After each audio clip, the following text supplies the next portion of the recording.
Good morning and welcome to Newsfirst Prime Time Sunrise. Today is the 5th of March 2014. A very good morning and welcome to this edition of Prime Time Sunrise. I'm Katharina Chang. Let's now take a look at what's making headlines this morning.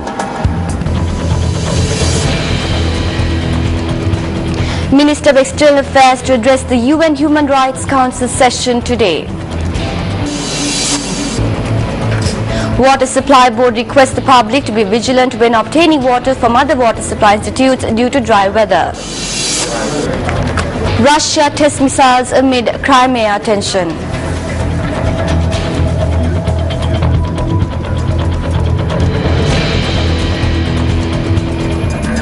Minister of External Affairs Professor G.L.P. Riss is due to address the United Nations Human Rights Council session today.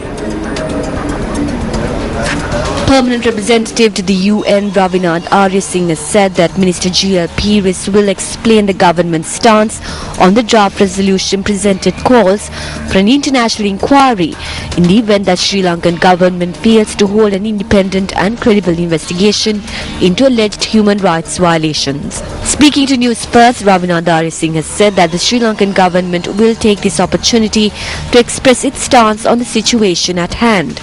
The draft resolution for Sri Lanka was presented by the United States, the United Kingdom, Montenegro, Macedonia and Mauritius.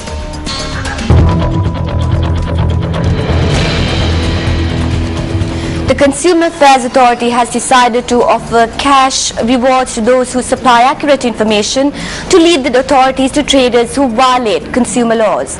Director General of the authority, J.M.A. Douglas, said that this decision was taken to receive more information on traders who violate consumer laws.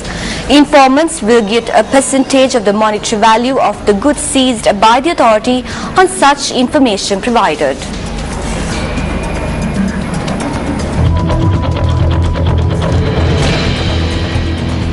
On other local news, the Water Supply and Drainage Board has requested the public to be cautious using water from other institutions due to the drought conditions brought on by the dry weather.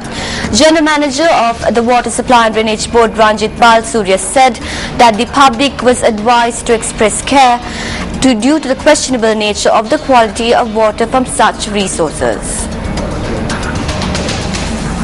Due to the prevailing drought conditions, we are facing real difficulties in supplying reasonable level of service to our water supply scheme due to the low levels in rivers and deteriorating our sources. So we have already requested our customers to save water by using our good quality treated water only for drinking and cooking and basic needs, and avoiding watering into gardens and washing cars and things like that, and if possible to use alternative sources for washing purposes. Well, I think majority of customers have responded, and we have been able to supply reasonable water services. In the meantime, sometimes we found that the water service in the hilly areas and tail end of the distribution may not be pressurized as usual due to the high consumption of this dry weather. So some of our customers tend to get water from various other suppliers, especially bulk suppliers. So when we supply to our bouncers, we guarantee the quality. So if you are dependent on some outside suppliers, better to check the source from where they get water to avoid any contamination of water, because especially if you are going to mix that water with pipe water, there will be a risk of contamination. So we request our customers when they are getting water from outside vendors to check the source also.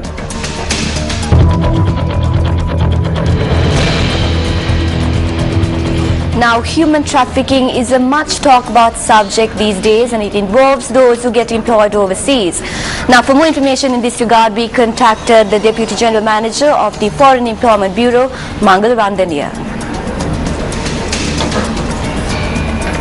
As far as the Foreign Employment Bureau's the purview is concerned, the human trafficking prevention of or action taken against the human trafficking is not with us, but that is definitely with the totally with the Department of Police. But we, as the regulatory authority of the labour migration industry in Sri Lanka, we take every possible effort to prevent this particular happening, because this damages the whole migration industry.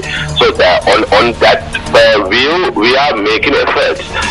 Under all these things, what we can say, these human trafficking and people being smuggled to several destinations by these racketeers, by getting into the purview of labor migration. That is the whole issue of this scenario.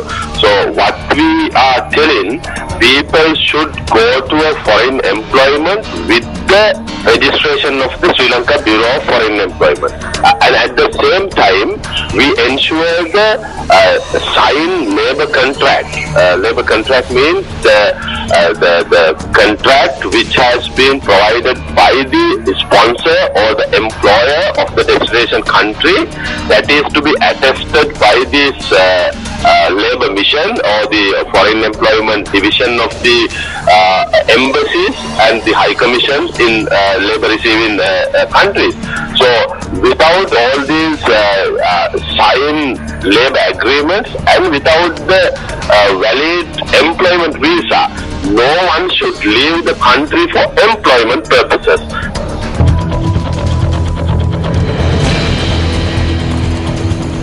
The Ministry of External Affairs say that new reports which is in wide circulation attributed to the ministry stating that, quote, communications are going on with officials in Moscow to bring back 13 Sri Lankan students in Crimea University, unquote, is totally inaccurate and has caused concern among the general public.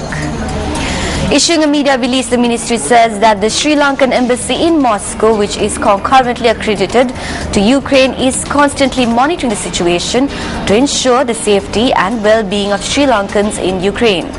Now, according to the Ministry of External Affairs, the embassy has informed that there are 20 Sri Lankan students currently studying in Crimea State Medical University who are in direct contact with it. The release from the ministry added that Russian officials have assured the safety and security of Sri Lankan students and added that the students are not residing in close proximity to the areas of unrest.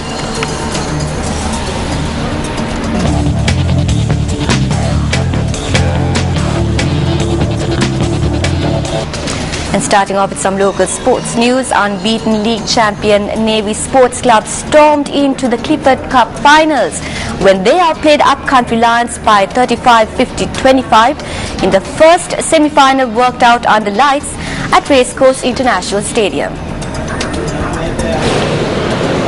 Both teams took the field after successfully beating their opponents in the quarterfinals last week. Navy SC had an easy outing against the Air Force, while Upcountry Lions thrashed Sierra FC.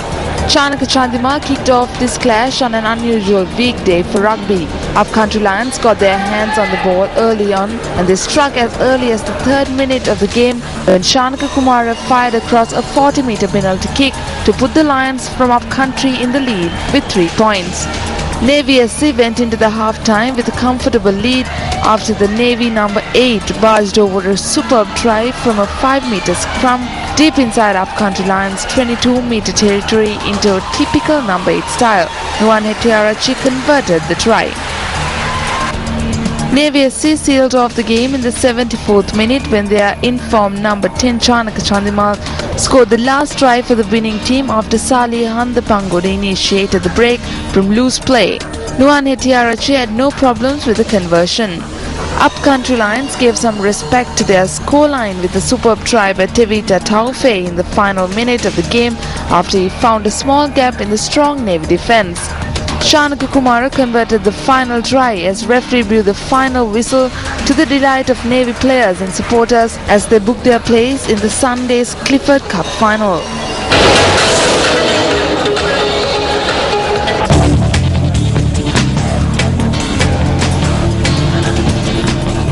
Well, that concludes this edition of Primetime Sunrise. It was a pleasure having you with us. For the Newsfirst team, I'm Katarina Chang. Have a pleasant day ahead. Hotline 0114-896-896. www.newsfirst.lk. Feedback at newsfirst.lk.